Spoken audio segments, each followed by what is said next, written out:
Yeah, I obviously didn't want to go back and see it. I didn't want to go get the X-rays or whatever it was. I wanted just to continue to play. I told him I would do it at halftime, but Coach, I mean, in the best interest of me, he made me go back there and get that X-ray before he put me back in the game. And for a while, I thought I could get and play through it. And then he said, "I'm not putting you back in, so you might as well go get the X-ray. And then if it's negative or whatever, I'll put you back in." So I ran back there, got the X-ray, and was able to finish the game.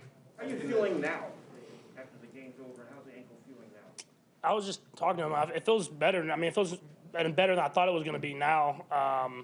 Obviously, I have a lot of adrenaline going right now, so we'll see how it feels. But I'll hop right into treatment tonight and try to do whatever I can to be as close to 100% by next week. But luckily for us, we played the early game on Saturday, so we get an extra almost half a day that I can let that ankle rest.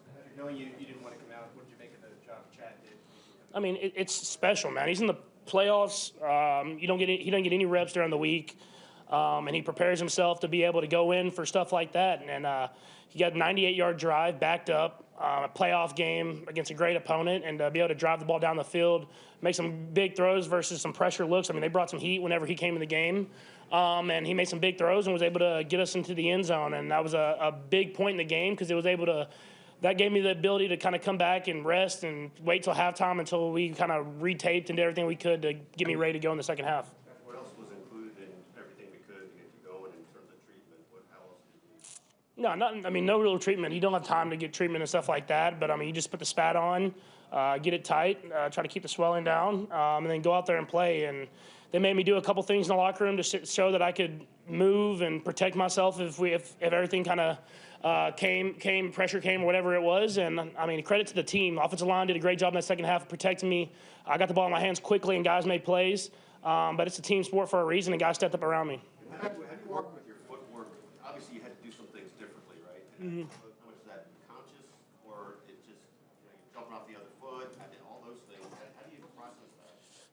Yeah, you just got to be a competitor at the end of the day. I mean, not all things are going to be perfect. You have to find a way to make stuff happen. Obviously, I missed some throws. I probably think I could have made if I would have been in the right foot position, but luckily for me, I'm not in the right foot position all the time, so I'm able to make some throws like that anyways. Patrick, I know you have a high tolerance for pain. How much more are you able to take? And then, did you ever feel like you might have put the team in jeopardy with you coming back in early? I mean, I'm not coming out of a playoff game unless they take me out, and so I'm just going to play. I love this sport too much. I love this game. I love playing with my teammates and being able to go out there and enjoy it together. And we prepare all year to be in the playoffs and to play in these games. And I'm glad that I was able to get back in the game. And I mean, it's something that I just love competing in this sport. And pain is pain, and you have to deal with it either way. And it's easy to say the number. This is your fifth straight AFC championship. I don't think any quarterback in the history of the league has played consecutively in that many since they've been a starter. What's that mean for you in this organization?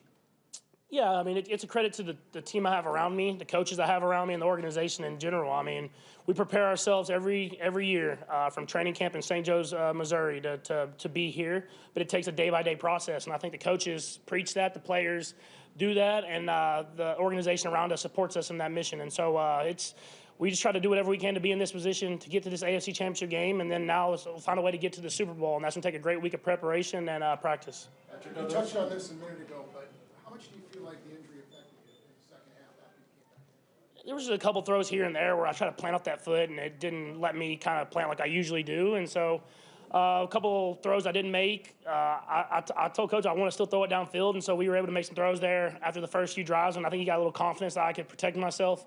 And so credit to our defense, man, holding us in that game, especially after the start of that second half when I wasn't able to get stuff going. So they held us in that game, made some big plays at the end, and we were able to score enough points to win.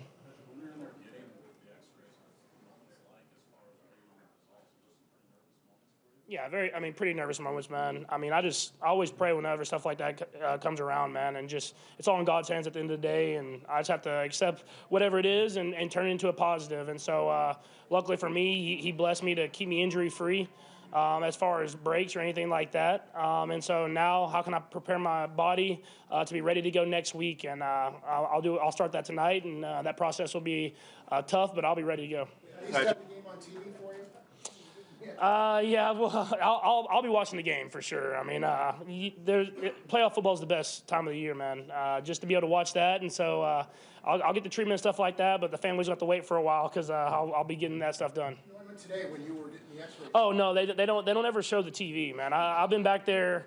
The divisional round, whenever the Browns game when Chad was playing, I didn't get to see like any of that until like the last drive, and so they do a good job of not having the TVs going in there, so that I have to focus on myself and getting myself better more than focusing on the game. Couple more. They have 14 receptions, 2 touchdowns. What do you think of his day? Yeah, man, it's another guy just steps up, man. It seems like he gets better and better in the playoffs as you get further and further in there. And you need those type of guys, and he did a great job of making some tough contested catches. He's special, man. He's a special player, one-of-a-kind player. That's one of the main reasons that we've been able to be in this position so many times. What's it like being? The last drive that you guys scored a touchdown, they cut it to 3 take me through that drive, and obviously you went down on that touchdown pass. Yeah, no, it was a good job by everybody. I think everybody had a part in that drive. Everybody was making plays. And that's what championship teams do, is that whenever stuff's not going their way and the game gets tight, how are you going to respond? And I went down, I kind of jumped and landed on the same ankle, but I had to find a way to get the ball in the end zone, and Marquez was there, and I needed to make the throw. And he stepped up and made a big play there at the end of the game to win it. Last two kneeled and bought. 75,000 people thought this was going to be an easy game. What was it like being in a tight game with your situation with your ankle and with knowing your season's on the line? Yeah, I mean, I never think any playoff game is going to be easy. I mean, teams are here for a reason. And even if they are surprised in a sense or whatever it is, they're here for a reason. They have the confidence that it's going to be a great game. If you look at wild card weekend or really the playoffs in general the last few years, every game seems like it's a one-score game.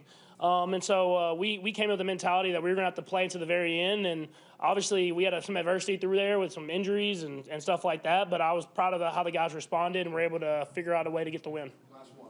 Patrick, this is probably hard to separate, but how much do you feel like your urgency to get back in was, I got to play, and how much as a signal to your teammates, galvanize them? Yeah, I mean, obviously you want to play. I mean, you just want to play because you've built that time from St. Joe. You've spent this time with your teammates and built up for this moment, and so you don't want to let guys down or whatever it is. You want to be in the game and be able to go out there and show off what you've worked for. But I don't think it really was anything for the team because the team has so much belief in Chad, and he's done it before. He's won divisional games by coming in and playing. And so they had so much belief in Chad, and you saw it in that 98-yard drive. He ran the offense the way the offense is supposed to be ran. He threw it to the right guys, and guys stepped up and made plays. And so that's what a great team does. It's not about one guy. It's about the whole team. Great, thank you. Do you want a sports network that delivers everything that matters about the game? The highlights, the picks, the instant analysis, no yelling, no fake debates, no politics. Hit the subscribe button and never miss a moment.